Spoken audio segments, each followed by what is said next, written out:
ये जगत एक निश्चित लय में गतिमान है। हमारा जीवन भी उसी लय से बंधा हुआ है और जीवन के इसी लय को बांधने, उसे गति और स्वर देने का कार्य करते हैं ताल वाद्य।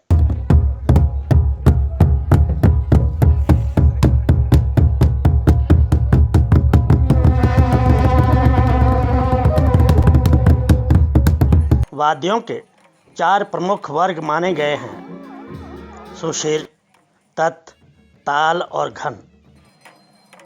जिन वाद्यों के खोल चमड़े से मढ़े होते हैं और जो लय को तालों में बांधते हैं, वे अवनद या ताल वाद्य कहलाते हैं। इतिहास के पन्ने बताते हैं कि सबसे पहले ताल वाद्य ही अस्तित्व में आए थे। वैदिक काल में इन्हें आतोद्य कहा गया है। पुराणों में उल्लेख मिलता है कि ब्रह्मा जी ने सबसे पहले मृदंग वाद्य का निर्माण किया और उनके पश्चात शिव जी ने डमरू वाद्य की रचना की। हिमाचल प्रदेश में भी ये पौराणिक लोक वाद्य आज तक जीवित हैं। जनजीवन के हर सामाजिक और धार्मिक अवसर पर ताल वाद्य अनिवार्य अंग होते हैं। चाहे मेले उत्सव हों या देवी देवताओं के पर्व, ताल वाद्य इन आयोजनों में उल्लास और आकर्षण दोनों का संचार करते हैं। आनंद और उत्साह से भरे नृत्यों का संचालन भी इन्हीं की लय पर होता है। हिमाचल के पौराणिक ताल वाद्यों में प्रमुख हैं वाम। ये प्राचीन दुंदुभी वाद्य का रूपांतर है। महाभारत के युद्ध में दुंदुभी वाद्य युद्धारंभ से पूर्व बजाया जाता था। हिमाचल के कुल्लू और मंडी जिलों में वाम वाद्य आज भी देव पर्वों पर बजाया जाता है। इसकी घोर गर्जना देव आयोजनों में जोश और आह्वान का प्रतीक बनती है। देवताओं के संप्रेषण में और गांव की बैठकों की सूचना देने में भी इसका उपयोग किया जाता है। कुछ स्थानों पर जोड़ी में बजने वाले इन वाद्यों को नौबत कहा जाता है और प्रदेश के कई मंदिरों में आज भी नौबत बजाने की परंपरा जीवित है। देव परंपरा का एक अन्य महत्वपूर्ण वाद्य है ढौंस, जिसे जेठा बाजा भी कहा जाता है। वैदिक ग्रंथों में इसका नाम ढवस मिलता है। देव परंपरा में ये पूरे ऑर्केस्ट्रा का संचालक माना जाता है। इसका खोल बेखल वृक्ष की लकड़ी से और पूरे बकरी के खाल से बनाए जाते हैं। कुल्लू और किन्नौर में ढौंस, ढोल और नगाड़ों के साथ 18 प्रकार की तालें बजाने की अनूठी परंपरा आज भी प्रचलित है। जिला मंडी के सराज और करसोग क्षेत्रों में फड़ी और बैंज वाद्य भी देव पूजा के समय बजाए जाते हैं। ताल वाद्यों में सबसे प्रसिद्ध है ढोल।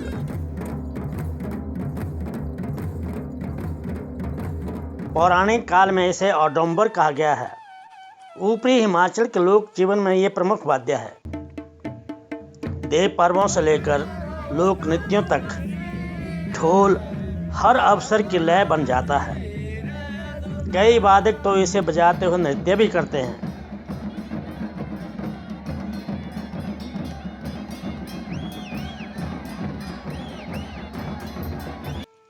ढोल के समान एक अन्य वाद्य है दराग, जो केवल देवानुष्ठानों में ही बजाया जाता है।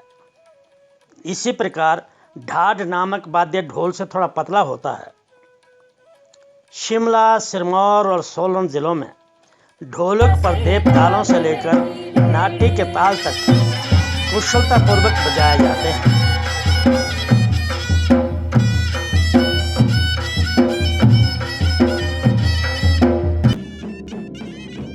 कुल्लू के प्रसिद्ध देसी ढोली की जोड़ी अपनी लयकारी के लिए विख्यात है। बाम की तरह ही एक और वाद्य है नगाड़ा। ये ढोल की थाप के साथ ताल मिलाकर बजता है। सिरमौर में इसके छोटे रूप को दमामटू कहा जाता है। ढोल नगाड़े की जुगलबंदी पूरे ऑर्केस्ट्रा में ऊर्जा भर देती है।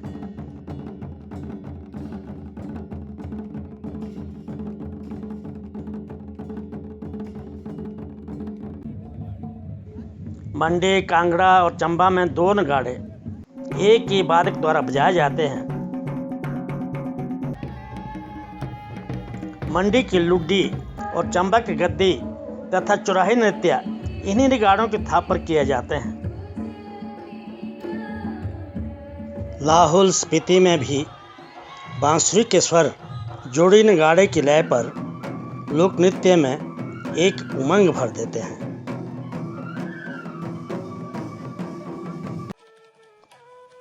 सिरमौर जिले में डमरू जैसे आकारों में बजने वाले वाद्य हुड़क और डोरू आज भी प्रचलित है। चंबा की गद्दी इसे पहल और लाहौल में पहन कहते हैं। ये वैदिक पर्ण वाद्य के परिष्कृत रूप हैं। सिरमौर के ठोडा लोकनाट्य में हुड़क वाद्य कलाकारों में जोश और लय भर देता है। इसके अलावा विभिन्न आकारों की डफली, डफाल और खंजरी भी हिमाचल के लोक जीवन का अभिन्न हिस्सा हैं। चंबा के गद्दी लोक गायक खंजरी की थाप पर एंचली जैसी लोक गाथाएं गाते हैं, जबकि कुल्लू में देव यात्राओं और होली गायन में इन्हें बजाने की परंपरा है। निचले हिमाचल में टमक वाद्य कुश्ती प्रतियोगिताओं में खिलाड़ियों के जोश को बढ़ाने के लिए बजाया जाता है। ऊना, हमीरपुर और नालागढ़ जैसे सीमावर्ती क्षेत्रों में पंजाबी ढोल की परंपरा भी प्रचलित है।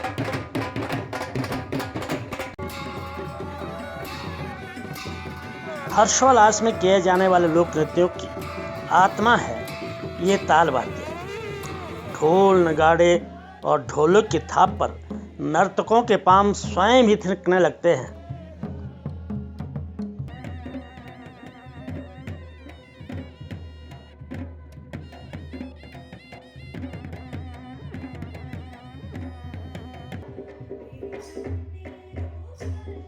वास्तव में देखा जाए तो हिमाचल के ये ताल वाद्य जीवन के स्पंदन हैं, उल्लास की लय हैं और आनंद की चरम अभिव्यक्ति हैं, जहां लोक और देव दोनों एक सुर में झूम उठते हैं।